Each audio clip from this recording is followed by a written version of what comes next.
What if your past mistakes could spark a powerful transformation? In Exodus 38, the construction of the altar of burnt offerings reveals a profound journey from rebellion to redemption for the Israelites. This isn't just an ancient story, it resonates with our modern struggles, illustrating how generous offerings of time, resources, or kindness can illuminate the path to healing.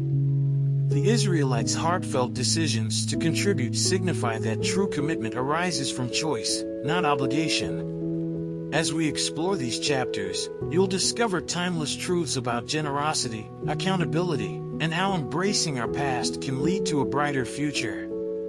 Are you ready to uncover these lessons and reflect on the altars you're building in your own life? So, let's read the chapter together. They built the altar of burnt offering of acacia wood, 3 cubits high. It was square, 5 cubits long and 5 cubits wide. They made a horn at each of the 4 corners, so that the horns and the altar were of one piece, and they overlaid the altar with bronze. They made all its utensils of bronze, its pots, shovels, sprinkling bowls, meat forks and fire pans. They made a grating for the altar, a bronze network, to be under its ledge, halfway up the altar. They cast bronze rings to hold the poles for the 4 corners of the bronze grating. They made the poles of acacia wood and overlaid them with bronze. They inserted the poles into the rings so they would be on the sides of the altar for carrying it. They made it hollow, out of boards.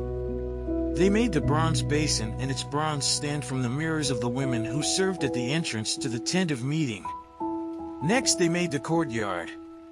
The south side was 100 cubits long and had curtains of finely twisted linen, with 20 posts and 20 bronze bases, and with silver hooks and bands on the posts. The north side was also 100 cubits long and had 20 posts and 20 bronze bases, with silver hooks and bands on the posts. The west end was 50 cubits wide and had curtains, with 10 posts and 10 bases, with silver hooks and bands on the posts. The east end, toward the sunrise, was also 50 cubits wide. Curtains 15 cubits long were on one side of the entrance, with 3 posts and 3 bases, and curtains 15 cubits long were on the other side of the entrance to the courtyard, with 3 posts and 3 bases. All the curtains around the courtyard were of finely twisted linen. The bases for the posts were bronze.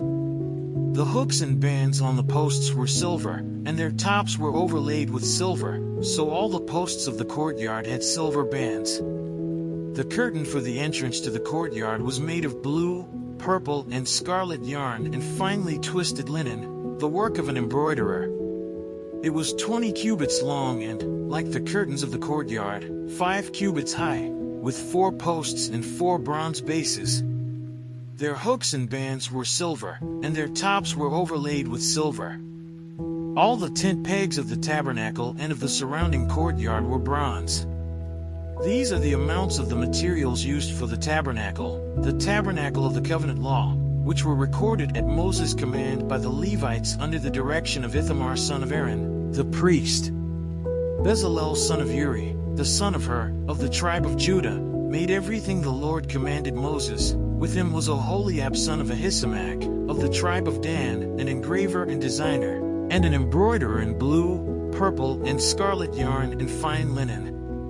The total amount of the gold from the wave offering used for all the work on the sanctuary was 29 talents and 730 shekels, according to the sanctuary shekel.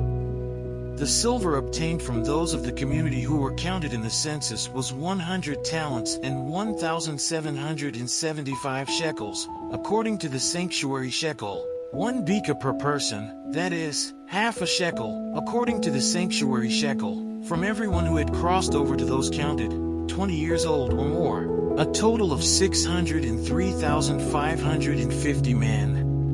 The 100 talents of silver were used to cast the bases for the sanctuary and for the curtain, 100 bases from the 100 talents, 1 talent for each base.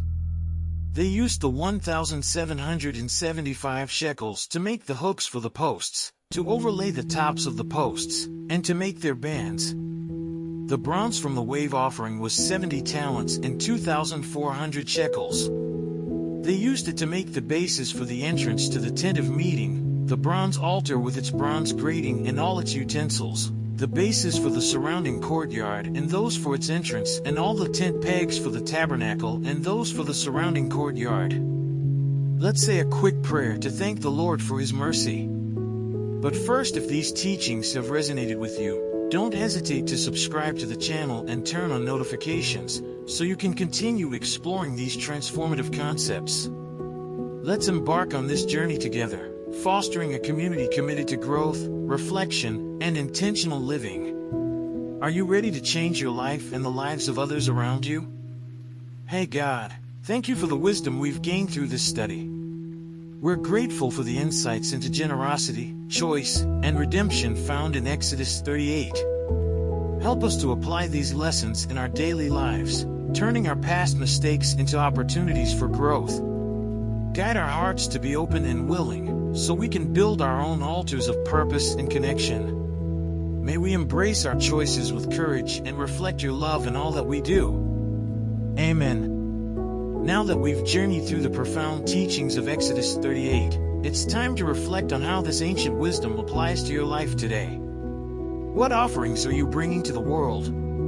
Are they born from a place of gratitude and purpose, or are they merely a response to obligation? Consider this: every choice you make, from the smallest acts of kindness to the larger sacrifices of time and resources, can create a ripple effect of transformation, not just for you but for those around you. How will you harness the lessons learned from the Israelites' journey to reshape your narrative and build your own altars of purpose? Ask yourself, what past mistakes can you transform into stepping stones toward a brighter future? Remember, it's through our choices that we pave the way for growth, connection, and healing. Embrace the power of free will in your journey. Don't shy away from the opportunities that come your way. And, as always, don't forget to check the last video and learn more about the scriptures.